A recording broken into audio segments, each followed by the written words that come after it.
Election سے قبل مزید گرفتاریاں کا سلسلہ شروع ہونے والا ہے اور یہ گرفتاریاں یونین کونسل کی سطح پر ہوں گی۔ کسی بھی ملک کی معیشت کا مرکزی دائرہ اس ملک کے نظام سیاست سے جڑا ہوتا ہے، کیونکہ جنرل ایوب خان نے آئین کو معطل کیا۔ ماضی میں ہمارے وزرائے اعظم اتنی بار پارلیمنٹ نہیں گئے جتنی بار آرمی چیف سے ملاقاتیں کرتے دکھائی دیے۔ پارٹیوں میں سیاسی ورکر کم اور سرمایہ دار زیادہ نظر آتے ہیں۔ جماعتوں کے رہنما اور کارکن ذاتی لالچ دیکھتے ہیں۔ سیاسی جماعتیں مکمل موروثیت پر مبنی ہیں۔ جمہوریت سے دشمنی۔ اسلامی جمہوریہ پاکستان بننے کے 9 سال بعد 29 فروری 1956 کو گورنر جنرل سکندر مرزا نے دستاویز پیش کیا جو صرف 31 مہینے چل سکا، کیونکہ جنرل ایوب خان نے آئین کو معطل کیا اور حاکم وقت بن گیا۔ دوسرے مسودہ آئین 8 جون 1962 میں لایا گیا۔ دوسرے قانون کے 44 ماہ کے بعد دوبارہ مارشل لا لگایا گیا۔ 8 سال بعد پہلا عام انتخابات ہوئے اور اس کے بعد ملک 2 لخت ہو گیا۔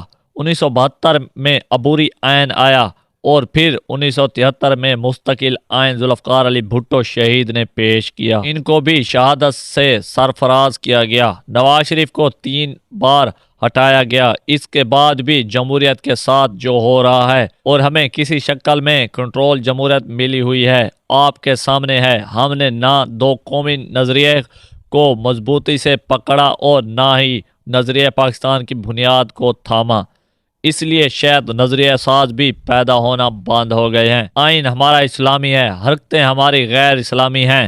ہم مسلمان لیکن جبرن برہمن کا شکار بھی ہیں۔ اس ملک کو نہ خاص امریت ملی، نہ جمہوریت اور نہ اسلام خالص ملا، اور آئین کی حکمرانی تو ہمیں بہت دور دکھائی دیتی ہے۔ اس کے بعد ساری وجوہات ہیں، مثلا سیاسی جماعتیں مکمل موروثیت پر مبنی ہیں۔ جماعتوں میں ستائی سوچ ہے، ستائی ذہن ہے، ستائی تعلیم ہے۔ جماعتوں کے رہنما اور کارکن ذاتی لالچ دیکھتے ہیں، جمہوری قد کو نہیں۔ مرکزی رہنما باتیں جمہوریت کی کرتے ہیں اور انداز امریت والا اپناتے ہیں۔ پارٹیوں میں سیاسی ورکر کم اور سرمایہ دار زیادہ نظر آتے ہیں۔ جس ملک میں کمپنی چلانے والے سیاسی جماعتیں چلائیں وہاں جمہوریت کیسی مضبوط ہوگی۔ پسند نہ پسند کا کلچر بہت زیادہ ہے۔ گلی محلے سے لے کر مرکزی قیادت تک لابنگ کی ضرورت رہتی ہے۔ مرکزی رہنما گلی محلے کے کارکنوں سے زیادہ مرکزی لیڈر کی بات کو ترجیح دیتے نظر آتے ہیں۔ اسی وجہ سے جمہوری رویہ ناپید ہوتا دکھائی دے رہا ہے۔ یہ بات درست ہے کہ جب تک جمہوریت مضبوط نہیں ہوگی اس وقت تک معیشت اور سکیورٹی کی صورتحال بھی بہتر نہیں ہو سکتی، کیونکہ کسی بھی ملک کی معیشت کا مرکزی دائرہ اس ملک کے نظام سیاست سے جڑا ہوتا ہے، اور سیاسی زلزلے آنے سے معاشی زلزلے آتے ہیں۔ جب غیر یقینی صورتحال اور سرمایہ دار کو علم ہی نہ ہو کہ کل کیا ہونا ہے، وہاں کیسے معاشی بہتری ممکن ہے؟ دنیا نظام جمہوریت میں دن بدن بہتری لا رہی ہے اور اپنے ممالک میں چھوٹے چھوٹے یونٹ بنا کر علاقائی سطح پر لوگوں کے مسائل حل کر رہی ہے، جبکہ ہمارے ہاں آئے دن 18ویں ترمیم پر تنقید کی چار ہی ہے۔ جمہوریت نئے لوگوں سیاسی پارٹیوں سے ہوتے ہوئے مرکز میں جانب گامزن ہے۔ ملک کے ہاں اب ایسی باتیں سننے کو مل رہی ہیں جن کے بارے میں کبھی سوچا بھی نہیں جا سکتا تھا۔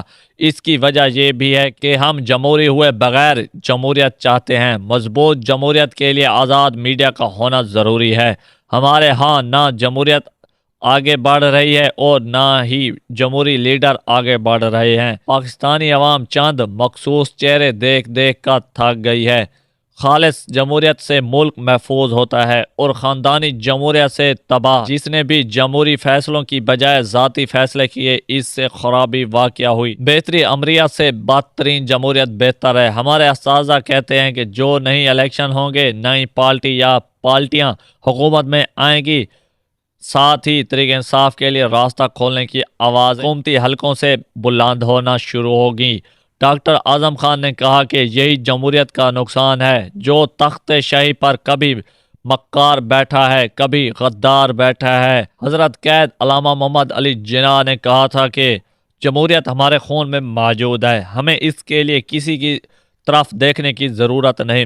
یہ ملک جمہوریت کی برکت سے بنا تھا، اسی لیے ہر آمر کو بالآخر الیکشن کی طرف جانا پڑتا ہے۔ ملک کو قومی پارٹیوں کی ضرورت ہے، علاقائی پارٹیاں ہمیشہ وفاق کے لیے نقصان دہ ثابت ہوتی ہیں۔ خوبیاں اور خامیوں کے باوجود پچھلے 3 الیکشن یعنی 15 سال میں ہر جماعت میں کچھ نہ چہرے مل رہے ہیں۔ حالیہ جمہوریت مسائل کا حل نہیں۔ ماضی میں ہمارے وزرائے اعظم اتنی بار پارلیمنٹ نہیں گئے جتنی بار آرمی چیف سے ملاقاتیں کرتے دکھائی دیے۔ سیاسی بغلول وقت کی ضرورت۔